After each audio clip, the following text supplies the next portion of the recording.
So in this session, we will see how we can find the frequency count from a given chord snippet or from an algorithm. We will see some examples and we will see how the frequency count is varying for different looping structures. Okay. So supposing that we are having just a single statement. In the case of frequency count, we are counting the number of occurrences of a particular statement. So if you see, there is a statement like s is equal to n, which is going to execute only one time. So we assume that it takes 1 unit of time. On the other case, suppose if we are checking this algorithm, so I am calling this one as A and this one as B. Okay. Here it will be like this statement is going to execute one time, this one is going to execute one time, this one is going to execute one time. So total time will be 3. Here the total time will be 1. Now we will introduce a for loop into both these cases. Say I am saying for j is equal to 0, j less than n, j plus plus. Here also I am saying for I is equal to 0, I less than n, I plus plus. So when we come over here, we can see that the initialization part j is equal to 0, this is going to execute only one time, we know that, so there is one statement. And when it comes to the condition part, this part is actually going to execute n plus 1 times. The reason is that n times the condition will be true and 1 time the condition will be false. So in total n plus 1 times this expression will be evaluated. To make it more clear, we can say a value of n as 2 and we will see. Initially j value is 0. So first comparison is that we will check whether 0 is less than 2. The condition is true. It will execute the statement. We will make one updation. J value will become 1. Then we will say 1 less than 2. Again the condition is true. It will come to the loop body. Loop body will be executed. It will be updated for the second time and j will become 2. And third time it will say 2 less than 2. And you can see that the condition is false.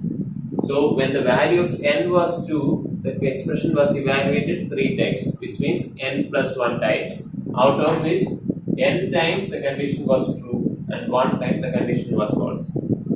And when we say about updation, it will be n times. In this example also we have seen that it was getting updated 2 times. Okay. So the actual time taken for this for loop is 2n plus 2, but we will take for approximation or for simplicity we will take only n plus 1, because the most executed statement is this expression and we will take the count of that. That's just an approximation. Okay. So we are having a loop which iterates from 0 to n.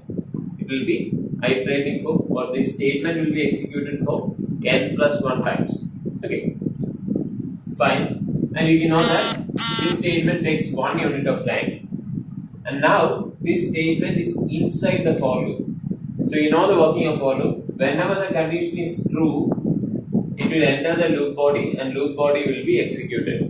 So in this case, you know that out of the n plus 1 iterations, n times condition was true.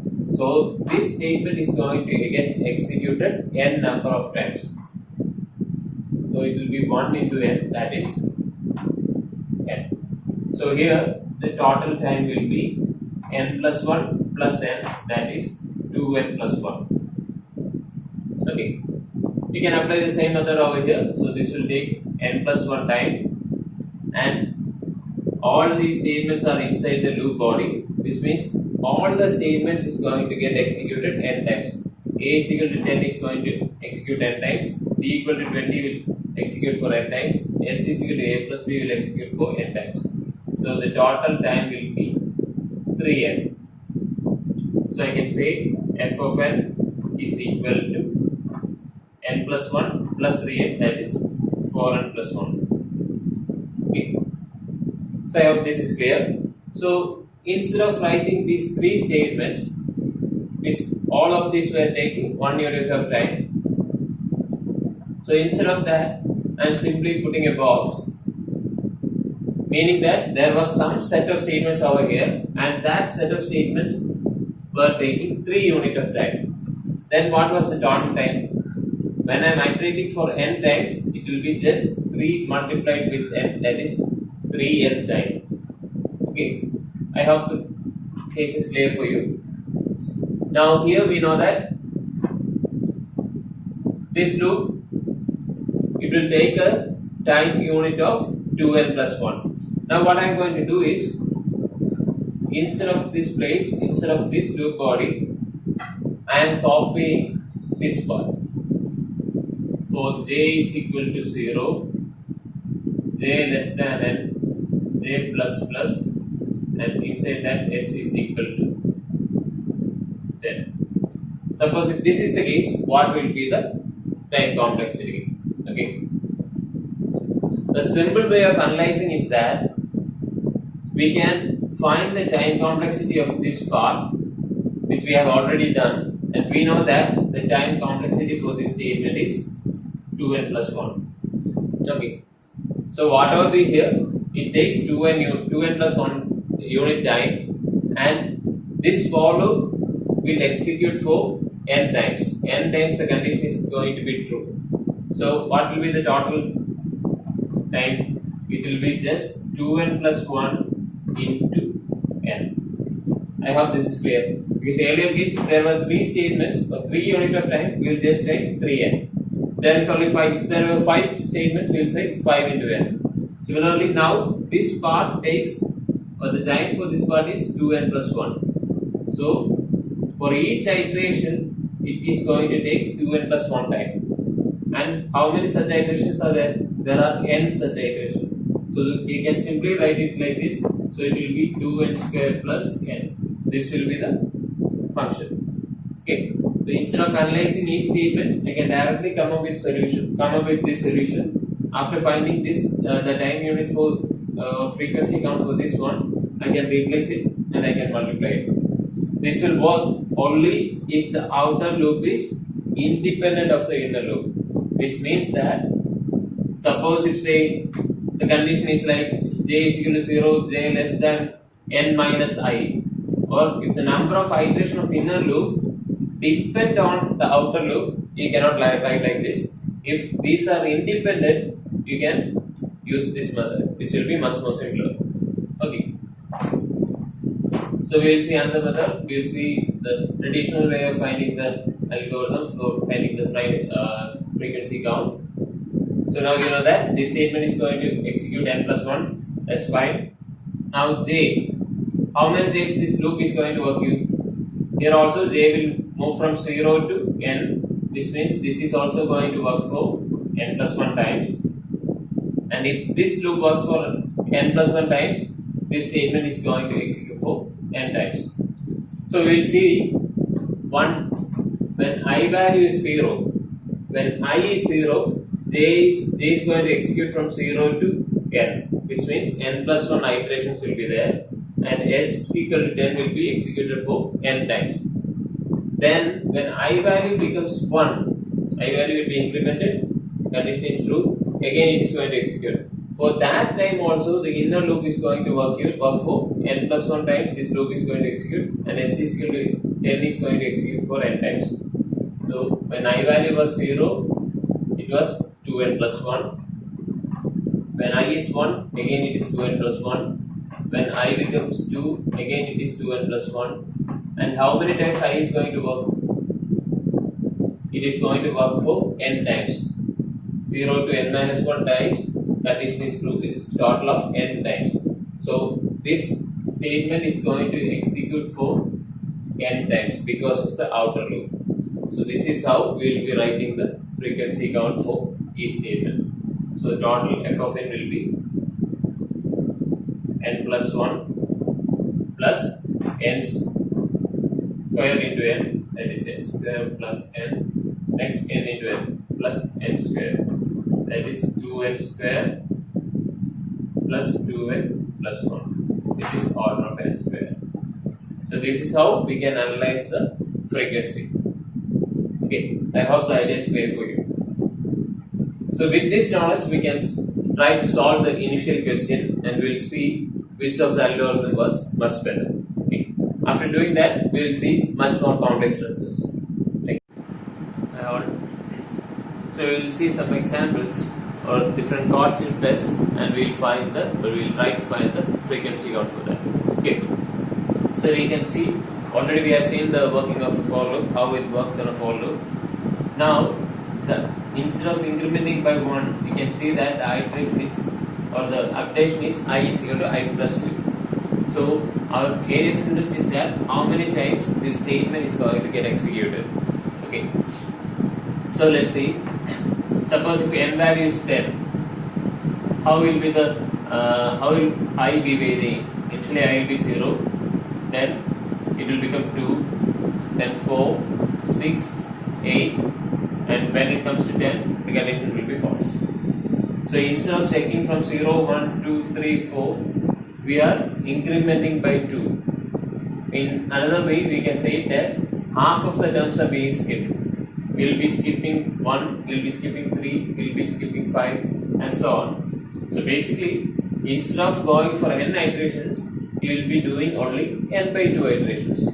So if I is incremented by 2, statement will be executed for n by 2 times. Okay, you can try with an example. You can put n value as 10, and here you can have a print statement, and you can check how many times the print statement is getting executed. You'll be knowing that it will be n by 2 times.